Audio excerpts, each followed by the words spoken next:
ఐబొమ్మ విషయంలో రవి ఈ సైబర్ క్రైమ్‌కు పాల్పడ్డాడు. ఇట్లాంటి సైబర్ క్రైమ్‌లకు పాల్పడే వాళ్ళని ఎన్‌కౌంటర్ చేయాలి అని ఈరోజు సినిమా పెద్దలు అంతవరకు ఆగింటే బాగుండేది. ఎన్‌కౌంటర్‌లు చేయాలి, లేకపోతే సినిమా ఇండస్ట్రీని ఎన్‌కౌంటర్ చేస్తే సంతోషిస్తే ఎవడ్రా నువ్వు ఇడియట్. చిరంజీవి గారు అన్నారు గేమ్ చేంజర్ దెబ్బతిన్నది, మస్తు డబ్బులు పోయినాయి 2000 కోట్లు. థండర్ బోల్ట్ సినిమాలకు మాత్రమే 100 కోట్లు నష్టం వస్తుంది.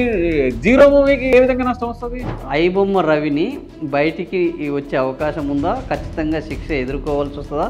ఒక ఎలక దొరికింది, కన్నంలోకి వెళ్ళి కలుగులోకి వెళ్ళి వచ్చింది, ఎలకను పట్టుకుందాం, దాన్ని రోస్ట్ చేసి తినేద్దాం, ఎన్‌కౌంటర్ చేద్దాం అంటే సరిపోతుంది. అసలు కేసే నిలవదంటుంటే ఇప్పుడు తగుదునమ్మా అన్నట్టు ఎన్ఫోర్స్మెంట్ డైరెక్టర్ వచ్చి కూడా మేము ఇందులో మనీ లాండరింగ్ జరిగింది, పైంతా బురద పూసుకొని అదో నా బురదవాడు ఎత్తుకపోయిండు, నా బురదవాడు పంచుకున్నాడు అని చెప్పడం ఎంతవరకు కరెక్ట్? సో ఇప్పుడు ఇందులో పబ్లిక్ మనీ ఏమన్నా మిస్యూజ్ అయిందని చెప్పొచ్చా? సో కాల్డ్ ప్రొడ్యూసర్స్ అంతా కూడా ఫైనాన్షియర్సే. ఎవడో చేసిన సినిమాను కొంటున్నారు.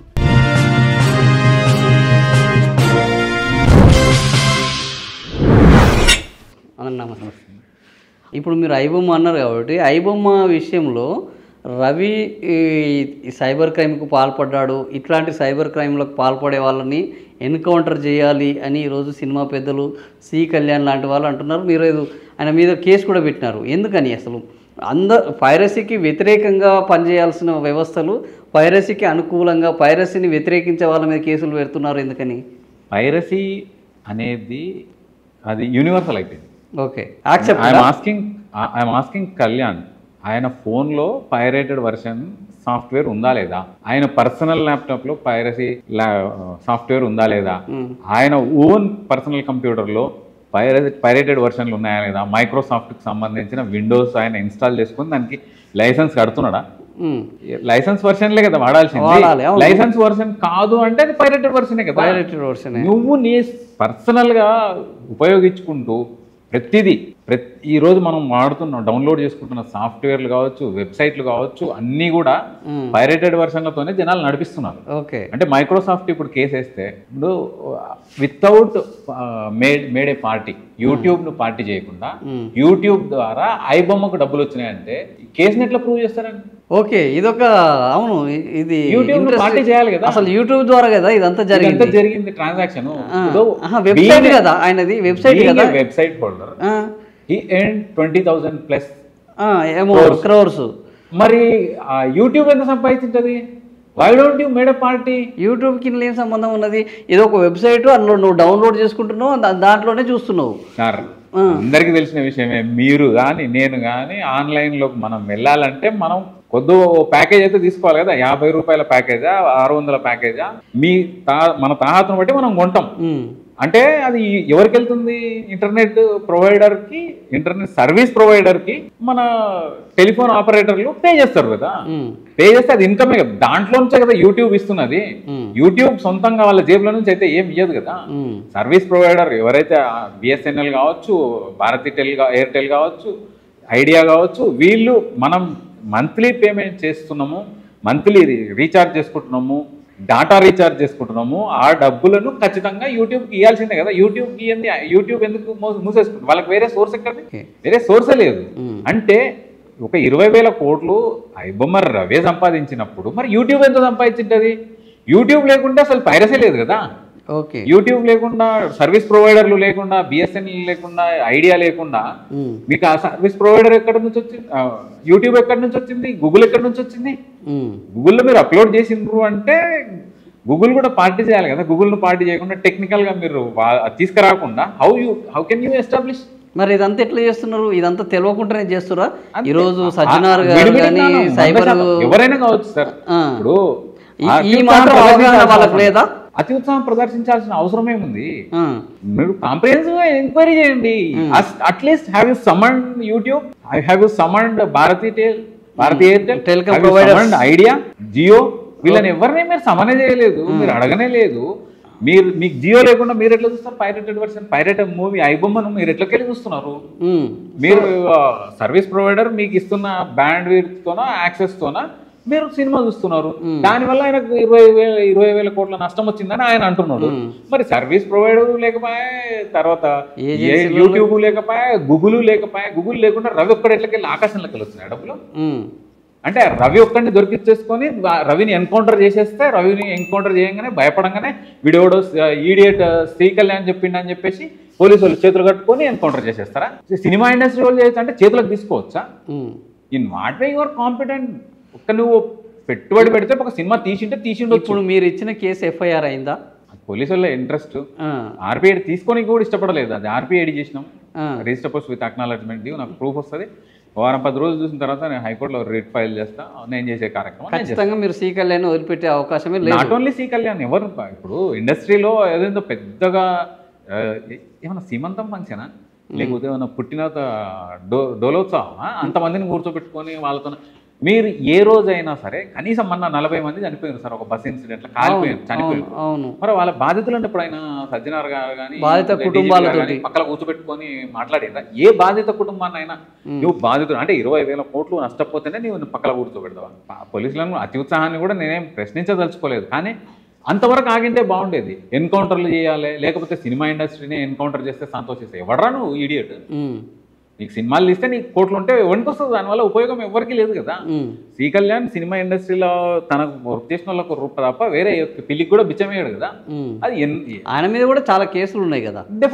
అదే చెప్తున్నా, ఎంతమంది ప్రొడ్యూసర్లను వీళ్ళు తొక్కిరు సార్. ఎంత చిన్న సినిమాలను ఎన్నింటిని కాస్టింగ్ కావచ్చు, కేసులు ఉన్నాయి, అత్యంత ప్రమాదకరమైన మాట. దాన్ని ఎంత స్టైల్ గా కాస్టింగ్ కౌచ్ అని తీసుకొచ్చిండ్రు.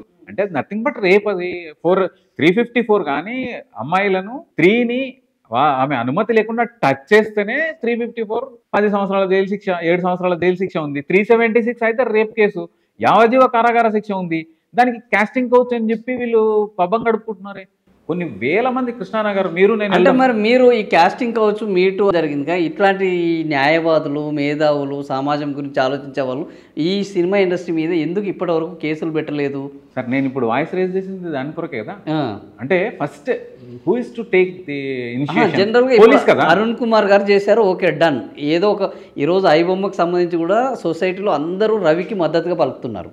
అతను ఒక రాబిన్ వుడ్ అంటున్నారు, పేదల పాలిట పేదలకు మంచి చేశారంటారు. ఒక సినిమా వాళ్ళకి తప్ప ఎవ్వరికి అతని వల్ల నష్టం లేదు. ఎవరు అందరూ ఆయన అరెస్ట్ని బాధపడుతున్నారు. సినిమా వాళ్ళు కూడా నష్టపోయిండ్రు అనే దాన్ని నేను యాక్సెప్ట్ చెయ్యను. ఎందుకంటే ఏ నిర్మాత అప్పలపాలైండు, ఏ నిర్మాత రోడ్డు మీదకి వచ్చిండు, ఏ నిర్మాత ఏరక తింటున్నాడు రోడ్డు మీద? ఎవరు నేను నష్టపోలే కదా.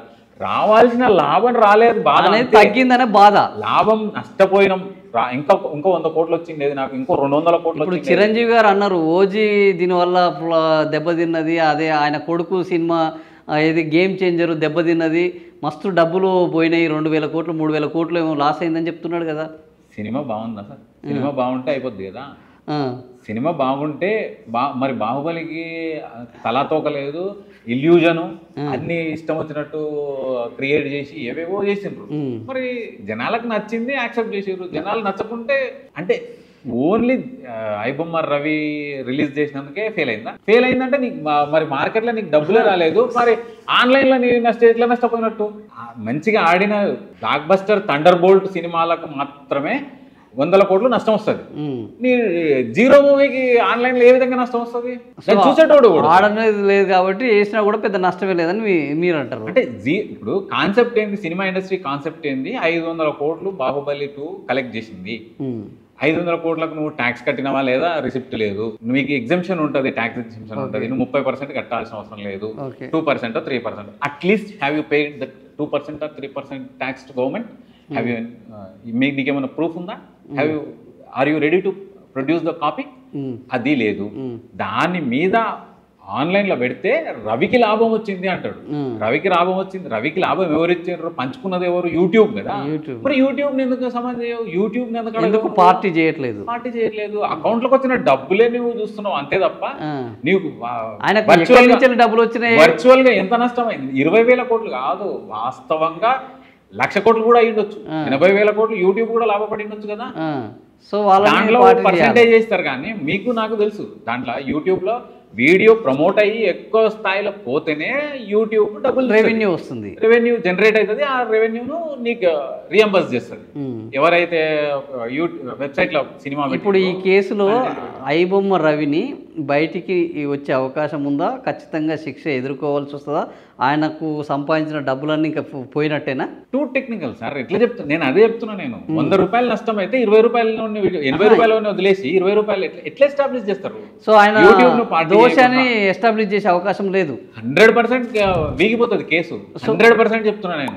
యూట్యూబ్ ను సమన్ చేయకుండా, యూట్యూబ్ ను పార్టీ చేయకుండా, యూట్యూబ్ ఇప్పుడు ఈ సినిమా పెద్దలందరికీ పరాభవం అనేది తప్పదిగా 100%.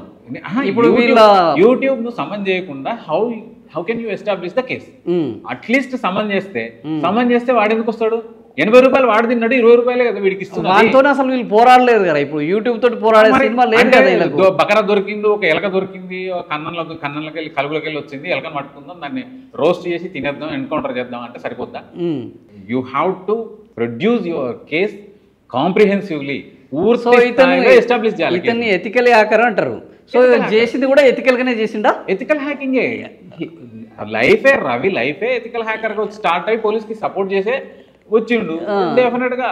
ఇప్పుడు ఇది కూడా ఎథికల్ కిందకే వచ్చేసింది. జనాలు చెప్తున్నారు ఎథికల్ హ్యాకర్ చెప్పట్లేదు. జనాల ఆదరణ చూసి అది ఎథికల్ హ్యాకింగ్ కింద మనం ట్రీట్ చేయాల్సిన సందర్భం తప్ప నేనే సపోర్ట్ చేయట్లేదు. ఆన్లైన్లో వీళ్ళ ఇంట్రెస్ట్కి వ్యతిరేకంగా, సినిమా ఇండస్ట్రీ ఇంట్రెస్ట్కి వ్యతిరేకంగా దాన్ని సంపాదించుండు. ఇప్పుడు మీరు చేయట్లేదు, బాగానే ఉన్నది. కానీ చాలామంది ఆన్లైన్లో ఇంకో క్వశ్చన్ ఇస్తారు, మీరు రేట్లు ఇంతగానో పెంచుకోవడానికి మీకు ఎవడో అధికారం ఇచ్చాడు? అసలు ఈ 800 ఏంది, ఈ పాప్కార్న్కు 500 ఏంది, ఒక కూల్ డ్రింక్ తాగితే 200 ఏంది, ఒక సమోసా తింటే 150 ఏంది? దీనికి ప్రభుత్వము ఎలాంటి చర్యలు చేపట్టకుండా సామాన్యులకు సినిమా ఇచ్చే వాని మీద ఈ ప్రతీకార చర్యలు చేపట్టడం ఎంతవరకు కరెక్ట్ అంటారు?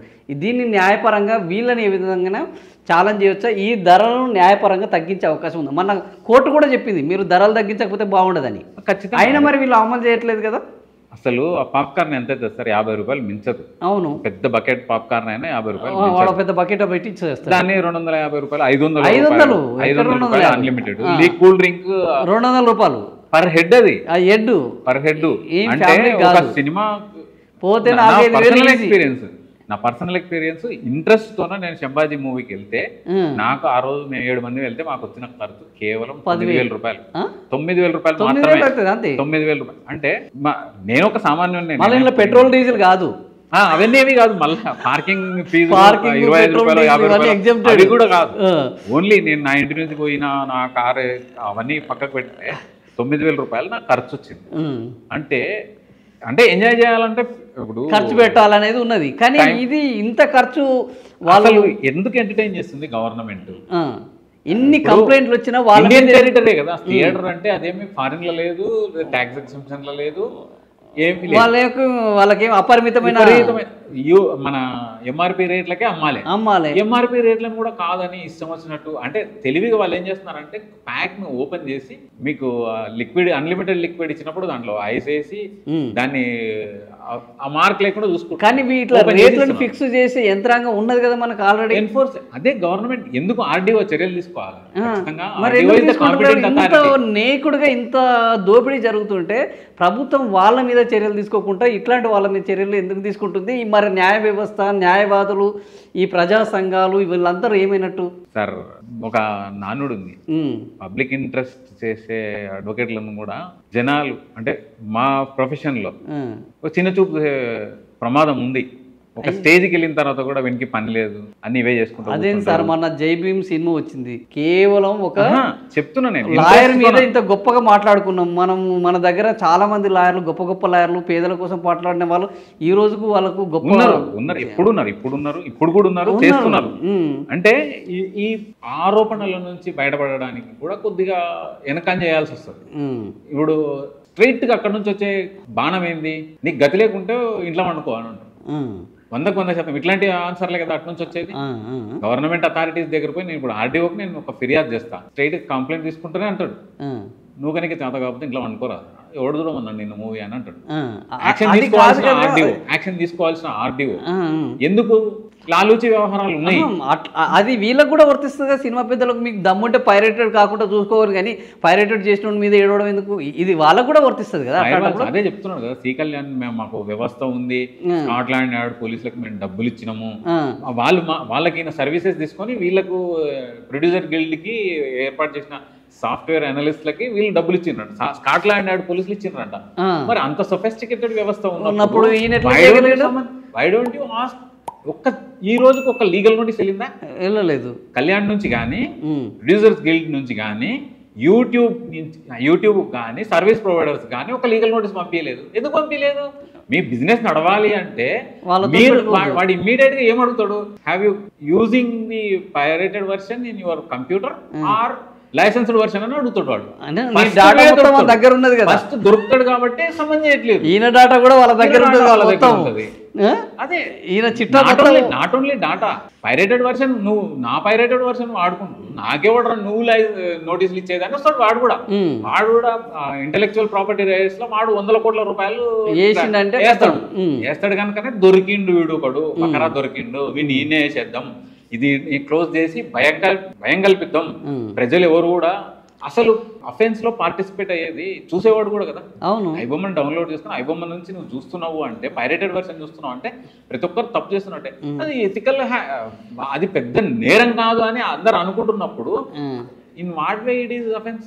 ఇప్పుడు ప్రజలు ఈయనకి ఇంతగానో సపోర్ట్ చేస్తున్నప్పుడు న్యాయస్థానాలు దీన్ని ఏ విధంగా చూసే అవకాశం ఉంటుంది? బేసికల్గా న్యాయస్థానాలు ఎవరిని ఉపేక్షించాల్సిన అవసరం లేదు. పిటిషనర్ తరఫున పనిచేయదు, ముద్దాయి తరఫున పనిచేయదు, డిఫాక్టో కంప్లైంట్ తరఫున పనిచేయదు. న్యాయ సూత్రాల ఆధారంగానే ప్రజల పక్షాన అందుకే అంటున్నా నేను, సహజ న్యాయం అనేది ఒకటి ఉంటుంది కదా. Prosecution investigation agency should produce the charge sheet in comprehensive, పూర్తి స్థాయిలో సమగ్రమైన విచారణ చేసి ఇవ్వాలి. నువ్వు యూట్యూబ్ని ఇంతవరకు పార్టీనే చేయలేదు, యూట్యూబ్ నోటీస్ అయ్యలేదు, సర్వీస్ ప్రొవైడర్కి నోటీస్ అయ్యలేదు. ఇక్కడ 3 అంగాలు ఉన్నాయి డెఫినెట్గా. మొత్తం 4 జ్యుడిషియరీ, 5 ఒకరు ప్రొడ్యూసర్. ఈ ప్రొడ్యూసర్ని ఎథికల్ హ్యాకర్ మోసం చేసిండు అని by way of using both service provider as well as YouTube ను వాడుకొని జనాలకు తీసుకుపోతున్నాడు. ఈ 4 మీద ఈయన గ్రీవెన్స్. ఇప్పుడు 6th పార్టీ వచ్చింది ఏంది? Investigation agency. ఇన్వెస్టిగేషన్ ఏజెన్సీ ఇద్దరి గురించే మాట్లాడుతుంది. ఒకటి ప్రొడ్యూసర్ గురించి మాట్లాడుతుంది, ఎథికల్ హ్యాకింగ్ పాల్పడ్డ వ్యక్తి గురించి మాట్లాడుతుంది. సర్వీస్ ప్రొవైడర్ గురించి మాట్లాడట్లేదు, యూట్యూబ్ గురించి మాట్లాడట్లేదు, యూట్యూబ్ నుంచి గురించి మాట్లాడట్లేదు, బెనిఫిషియరీ గురించి మాట్లాడట్లేదు. How it is amounts to comprehensive? 50% అయింది కదా సార్, 3 వదిలేస్తున్నావు నువ్వు. అవును, అంటే బెనిఫిషియరీ కూడా పార్టీ చేయాలి. బెనిఫిషియరీ కూడా ఖచ్చితంగా పార్టీ చేయాలి. నా పక్కన ఉన్నాడు వీడు, నా సినిమా చూస్తున్నాడు, అమ్మ నాకు నష్టం వచ్చింది, వీడు 5,000 రూపాయలు పెట్టి వీని కుటుంబాన్ని తీసుకొని పోతుండే, వీని జేబులోకి వెళ్ళి నేను దొంగతనం చేస్తుంటే 5,000 రూపాయలు నిర్మాతగా అది దాని డబ్బులు కనబడుతున్నాయి కానీ వీడు దాచిపెట్టుకున్నాడు డబ్బులు. సో దీని వల్ల 56 లక్షల మందిని రేపు బెనిఫిషరీస్ పార్టీ చేయాల్సి వస్తుంది. కొంతమందిని చేయాలి. వాళ్ళ దగ్గర పనిచేసే ఎంప్లాయీస్ నేను చూసిన సార్, ఇది నేను చూసి నేను రిపోర్ట్ చేస్తున్నా సార్ నీకు అని చెప్పిండు అని చెప్పి రావాలి కదా. కంప్లైంట్ లో ఆ మాత్రం అవేర్నెస్, అలర్ట్నెస్ ఉండాలి కదా. ఇప్పుడు న్యాయ సూత్రాలకు అనుగుణంగానే ఇప్పుడు OMR sheet, optical mouse reader, మనం 100 ప్రశ్నలు ఇస్తే ఏబిసిడీలు టిక్ చేస్తే దాన్ని ఒక షీట్ పెడతారు, ఓఎంఆర్ షీట్ పెడతారు. ఓఎంఆర్ కరెక్ట్ ఉన్నవి మాత్రమే అది కంప్యూటర్ క్యాచ్ చేసి సెకండ్ లో చేస్తుంది. మీరు కోర్టు అంటే ఓఎంఆర్ షీట్, ఓఎంఆర్ షీట్ లో మీరు పెడితే మీకు ఆడ ఏం కనబడకపోతే కోర్టు మాత్రం ఏం చేస్తుంది? రిజెక్ట్ అంటారు. మరి కోర్టును ఎందుకు తప్పు పట్టాలి? మళ్ళీ ఇప్పుడు వచ్చి నెక్స్ట్ స్టెప్ ఏంది? ఇప్పుడు ఐబొమ్మ రవి మీద పడ్డాడు, కోర్టు కొట్టేసింది అంటే కోర్టును తిడతారు వీళ్ళు. నీ ఇన్వెస్టిగేషన్ లో నీ కంప్లైంటే కాంప్రిహెన్సివ్ లేదు, ఇన్వెస్టిగేషన్ కాంప్రిహెన్సివ్. ప్రభుత్వం మీద ఒక వాళ్ళ యొక్క హైప్ కోసం చేసుకుందనే భావించవచ్చా? అంతకు మించి వేరే ఏం లేదు. దొరికిండు కదా 20,000 కోట్లు ఇట్లా పంచుకున్నాం. ఇప్పుడు 20,000 కోట్లు అవకాశం ఏముందా? 20,000 కోట్లను వీళ్ళు పంచుకునే అవకాశం ఉందా? ఫ్రీజ్ చేసే అవకాశాలు ఉన్నాయి కదా, ఫ్రీజ్ చేసి కన్ఫిస్కేట్ చేస్తారు కదా గవర్నమెంట్ కి. లేకుంటే వాడు క్లెయిమ్ చేస్తాడు ఎవడు. ఇప్పుడు రేపు కోర్టులో అతను గెలిచింది అనుకో, ఇది ఇప్పటికైతే 15 కోట్లు దొరికినాయి సార్, 15 కోట్లు అకౌంట్ లో ఫ్రీజ్ చేసిరు. స్వేచ్ఛ ఉంటది కదా సార్, నోటీస్ ఇవ్వాలి కదా సార్. అన్ని 7 సంవత్సరాలకు మించే ఉన్నాయి. ఫస్ట్ ఎఫ్ఐఆర్ లో చూసి నేను రిమాండ్ సిడీ చూడలేదు, రిమాండ్ సిడీలో ఉన్న సెక్షన్లు నేను చూడలేదు, కానీ ఓన్లీ ఫస్ట్ ఎఫ్ఐఆర్ లో ఉన్న సెక్షన్లు అయితే అన్ని కూడా విత్ ఇన్ 7 years. 7 years అంటే you have to issue 41 notice. Arnesh Kumar judgement ప్రకారము నోటీస్ ఇచ్చి ఎక్స్ప్లెనేషన్ అడగాలి. 4 ఎఫ్ఐఆర్లు తీసుకొని పోతే అసలు కోర్టు అక్కడ ఉన్న కనీసం కోర్టు అయినా, అంటే నేను అందుకే చెప్తున్నా రిమాండ్ సిడీలో ఏం సెక్షన్లు ఉన్నాయో తెలియదు కాబట్టి, ఒకవేళ 7 సంవత్సరాల కంటే తక్కువ జైలు శిక్ష ఉన్న సెక్షన్లు ఉంటే వాళ్ళు రిమాండ్ రిజెక్ట్ చేయాలి. అంటే ఏదైనా సెక్షన్ మరి వీళ్ళు ఆల్టర్ చేసి మళ్ళీ మెమో ఫైల్ ఏమైనా చేసినారో మాకు తెలియదు. కాకపోతే వాస్తవంగా అయితే వాళ్ళు ఆరోపిస్తున్న ఎఫ్ఐఆర్లలో ఉన్న సెక్షన్లు అయితే అన్ని కూడా 7 years బిలోనే ఉన్నాయి. హరినేష్ కుమార్ జడ్జిమెంట్ సుప్రీంకోర్టు గతంలో చెప్పిన ప్రకారం నోటీసులు ఇవ్వాలి, ఎక్స్ప్లెనేషన్ తీసుకోవాలి. అవేవి జరగలేదు ఇక్కడ. సో ఇప్పుడు మీరు చెప్పేదాని ప్రకారం అసలు కేసే నిలవదంటుంటే ఇప్పుడు తగుదునమ్మా అన్నట్టు ఎన్ఫోర్స్మెంట్ డైరెక్టర్ వచ్చి కూడా మేము ఇందులో మనీ లాండరింగ్ జరిగింది, మాకు విచారణకు కస్టడీకి ఇవ్వాలని కస్టడీకి తీసుకున్నారు. సో మరి అసలు బేసే లేనప్పుడు ఇంత పెద్ద వ్యవస్థ ఈడీ వచ్చి ఎందుకు చేయాల్సి వస్తుంది? ఈడీ వచ్చేది నిలుస్తుందా రేపు? ఎఫ్ఐఆర్ఏ నిలవదని చెప్తున్నారు మీరు. అసలు ఈడీ టెక్నికల్ ఈడీ డ్యూటీ ఏంది? కరెన్సీ కనిపిస్తుంది, ఫారిన్ కరెన్సీ కనిపిస్తుంది, అకౌంట్లలో డబ్బులు కనిపిస్తున్నాయి. ఆ ట్రాన్సాక్షన్ ఫెరాఫెమా నిబంధనలకు అనుగుణంగా లేకున్నప్పుడు ఈడీ ఎంటర్ అవుతుంది ఖచ్చితంగా. So not only Ravi, C Kalyan డబ్బులు ఆస్తులు ఏమన్నా ఉంటే నేను చెప్పిందే అది. ఎవరైతే కమిషనర్ గారు తన పక్కల కూర్చోబెట్టుకున్నారో వాళ్ళు కదా క్లీన్ హ్యాండ్స్తో పోవాల్సింది. కేసు ఫైల్ చేసేటప్పుడు you have to approach the court with clean hands. నీవంతా పై అంతా బురద పూసుకొని అదో నా బురదవాడు ఎత్తుకపోయిండు, నా బురదవాడు పంచుకున్నాడు అని చెప్పడం ఎంతవరకు కరెక్ట్? వీళ్ళని ఫస్ట్ వీళ్ళ టెస్టిమనీని చేయాలి కదా, ఎంక్వైరీ చేయాలి కదా. అంటే ఫిర్యాదు చేసేవాడిని ఇట్లా క్లీన్ హ్యాండ్స్ ఉండాలంటే అది సాధ్యమవుతుంది అసలు కేసులో అనేది? ఉండాల్సిందే కదా. నువ్వు కోర్టు దగ్గరికి ఎందుకు అవుతున్నావు? న్యాయస్థానాన్ని ఎందుకు అప్రోచ్? నాకు తప్పు జరిగిందని, నా విషయంలో ఎవరికైనా తప్పు జరిగితే వాడిపోతాడు కదా. నేను చెప్పేది అదే. ఇది not only single MP, state exchequer, 1000 కోట్ల రూపాయల స్టేట్ ఎక్స్చెక్కర్. నాకు 500 కోట్లు నా సినిమా స్ట్రైట్గా సంపాదించింది. ఆన్లైన్లో నేను అమ్ముకున్న దానితోన 500 కోట్లు వచ్చినాయి. దాన్ని పైరేటెడ్ వర్షన్తోన 100 కోట్లు నాకు నష్టం వచ్చినాయని నువ్వు చెప్తున్నప్పుడు నువ్వు 500 కోట్లకు ట్యాక్స్ పే చేసావు. 500 కోట్ల 100 కోట్ల నీకున్న ట్యాక్స్ ఎగ్జిబిషన్ తర్వాత నువ్వు ఎంత పే చేసినావు? ఎంత పే? సార్ మనకు అందరికీ గుర్తు, రామారావు గారు, నాగేశ్వరరావు గారు విజయ సంస్థతోన మిగతా సంస్థలతోన నెల జీతానికి 100 రూపాయల జీతానికి పనిచేసింది. అవును, వాళ్ళకి కదా రాయితీలు ఇవ్వాల్సింది. మరి ఈ 1000 కోట్ల రూపాయలు 100 కోట్ల రూపాయలు దుల్కర్ సల్మాన్ వాడు వెహికల్స్ తీసుకుంటే రేంజ్ రోవర్లు, ఆ రేంజ్ రోవర్లు వీళ్ళు కొనుక్కున్నారు. అవును, అంటే నిబంధనలకు వ్యతిరేకంగా ఎవాయిడ్ చేసుకుంటున్న వెహికల్ నేపాల్ భూటాన్ నుంచి మనం సోకాల్డ్ సినిమా హీరోలు, వీళ్ళు సోకాల్డ్ హీరోస్, సినిమా హీరోస్ అంతే తప్ప నిజ జీవితంలో వీళ్ళు హీరోలు కాదు. వీళ్ళకి ఆ స్థాయి లేదు. నిజంగా కూడా ఆదర్శంగా ఉండాలి కదా. రామారావు గారిని ఎందుకు ఆదర్శంగా తీసుకున్నారు? సో ఓవరాల్గా ఇప్పుడు నాకు అర్థమైంది ఏంటంటే ఈ సైబర్ క్రైమ్లో ఇతను దొరకకపోయినా ఈడీలో మాత్రం దొరికే అవకాశం ఉన్నది. ఈడీ వదిలిపెట్టదు. కళ్యాణ్ అయినా వదిలిపెట్టదు, ఐబొమ్మ రవినైనా వదిలిపెట్టదు. ఎందుకంటే ట్యాక్స్గా కట్టాలి కదా. నువ్వు తెలివిగా ఏం చేసిండు రవి? ఎక్కడికి వెళ్ళిండు? వెస్టిండీస్కి వెళ్ళిండు. ఓకే, కరేబియన్ ఐలాండ్స్ అంటే వెస్టిండీస్. వెస్టిండీస్ లా పౌరసత్వం తీసుకున్నాడు. 85 లక్షలు 88 లక్షలు పే చేసి తీసుకున్నాడు. అక్కడ ట్యాక్స్ ఎగ్జంప్షన్, గవర్నమెంట్ ట్యాక్స్ అడగదు ప్రజలను. ఓకే, అంటే మొత్తానికి వచ్చిన 100 రూపాయలను అనుభవించవచ్చు. అక్కడ అకౌంట్ లోకి పోయినాయి. అవును, ఐబొమ్మ రవి డబ్బులు స్ట్రైట్ గా ఇండియన్ అకౌంట్స్కి వచ్చినాయా, ఇండియన్ బ్యాంక్ లో ఉన్న అకౌంట్స్కి వచ్చినాయా, లేదు డైరెక్ట్ వెస్టిండీస్ లో ఉన్న బ్యాంకుల అకౌంట్లకు వెళ్ళినాయా, అవన్నీ కూడా ఎగ్జామిన్ చేయడానికినే వస్తుంది తప్ప ఒకవేళ వెస్టిండీస్లో ఉన్న అకౌంట్లకు, కరేబియన్ ఐలాండ్స్లో ఉన్న బ్యాంకులకు డైరెక్ట్ వెళ్ళిపోయి ఉంటే మాత్రం వాళ్ళకు కూడా హక్కు ఉండదు, వాళ్ళకు కూడా అధికారం ఉండదు, ఉండదు. అంటే అది అవినీతి కింద, ఫెరాఫెమా నిబంధనల కింద రాదు. ఇండియన్ బ్యాంకుల్లో ఉంటే మాత్రం ట్యాక్స్ కట్టాలి. ట్యాక్స్ కట్టకుంటే మాత్రం ఎంతవరకు ట్యాక్స్ కట్టాలనో ఆ ట్యాక్స్ కట్ చేస్తారు. దాని మీద కనీస శిక్షలను, కేసులు కూడా శిక్షలు పడతాయి. ఎగ్గొట్టినప్పుడు ఖచ్చితంగా ఉంటుంది కదా. కట్టాల్సిన డబ్బులు కట్టనందుకే కదా కేసులు రిజిస్టర్ అయ్యేది. అవును, కడుతున్నారు మళ్ళీ. ఇప్పుడు కట్ చేసుకుంటే దానికి శిక్ష అయితే శిక్ష, కేసే. తప్పు చేసిన దాన్ని అయితే వదిలిపెట్టదు. ఈడీ వదిలిపెట్టదు, ఇన్కమ్ ట్యాక్స్ వదిలిపెట్టదు, కమర్షియల్ ట్యాక్స్ వల్ల వదిలిపెట్టదు. ఓకే, అంటే జనరల్గా ఇప్పుడు ఈడీకి సంబంధించి అసలు వీళ్ళ యొక్క కన్విక్షన్ రేటు 0.01 మాత్రం ఉన్నది. వీళ్ళు అడావుడు చేసుడు తప్ప అసలు శిక్షలు పడ్డది భారతదేశంలో ఇంత లెస్ దాన్ అసలు ఎక్కడ లేదు అని చెప్తున్నారు. సార్, ఒక పోలీస్ ఇన్వెస్టిగేషనే యాక్చువల్గా ఇది ఇళ్ళలు దాటింది, దేశాలు దాటింది. బంగ్లాదేశ్ ఇన్వాల్వ్ అయి ఉంటుంది, దీంట్లో పాకిస్తాన్లో ఉన్న వాళ్ళు ఇన్వాల్వ్ అయి ఉంటారు, నేపాల్ వాళ్ళు ఇన్వాల్వ్ అయి ఉంటారు. పోలీసు ఎట్లా చేస్తుంది?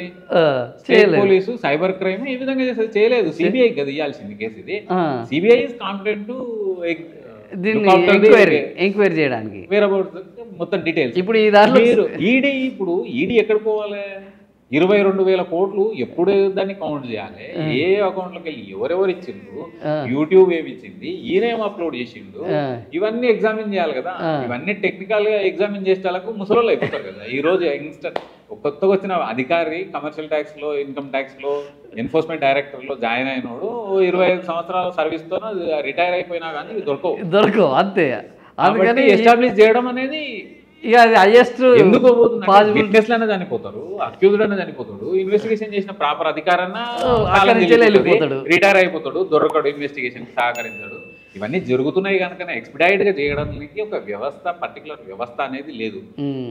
అంతెందుకు సార్ కోర్టులో సబ్మిట్ చేస్తావు, జడ్జి గారు లేరు, అలగేషన్ లేదు, జ్యుడిషియల్ ఫస్ట్ క్లాస్ మ్యాజిస్ట్రేట్ కావచ్చు, సబ్ జడ్జి కావచ్చు, డిస్ట్రిక్ట్ జడ్జి కావచ్చు, ఆ కోర్టు ఖాళీగా ఉంటే ఏం చేస్తాం, ఇన్ఛార్జ్ కోర్టుకి ఇస్తారు. ఇన్ఛార్జ్ కోర్టుకి ఆ కేసు ఇంపార్టెంట్ తన కేసులు చూసుకుంటాడు, అది వాయిదాలే వస్తాయి కదా, వాయిదాలే మనం చూస్తున్నాం కదా. సో ఇలా ఈయనకి అయ్యేది ఏం లేదు, ఈయన జీవిత కాలంలో శిక్ష. ఎన్ని పేపర్లు సబ్మిట్ చేయాలి, ఎంతమంది విట్నెస్ లను ప్రొడ్యూస్ చేయాలి, ఆ కోర్టు ఎంతమందిని ఎగ్జామిన్ చేయాలి, వాళ్ళ డిఫెన్స్ కౌన్సిల్ ఎంతమందిని క్రాస్ ఎగ్జామిన్ చేయాలి, తర్వాత మళ్ళీ first examination, final exam 313 examination చేసిన తర్వాత కోర్టు ఒక నిర్ధారణకు రావాలి.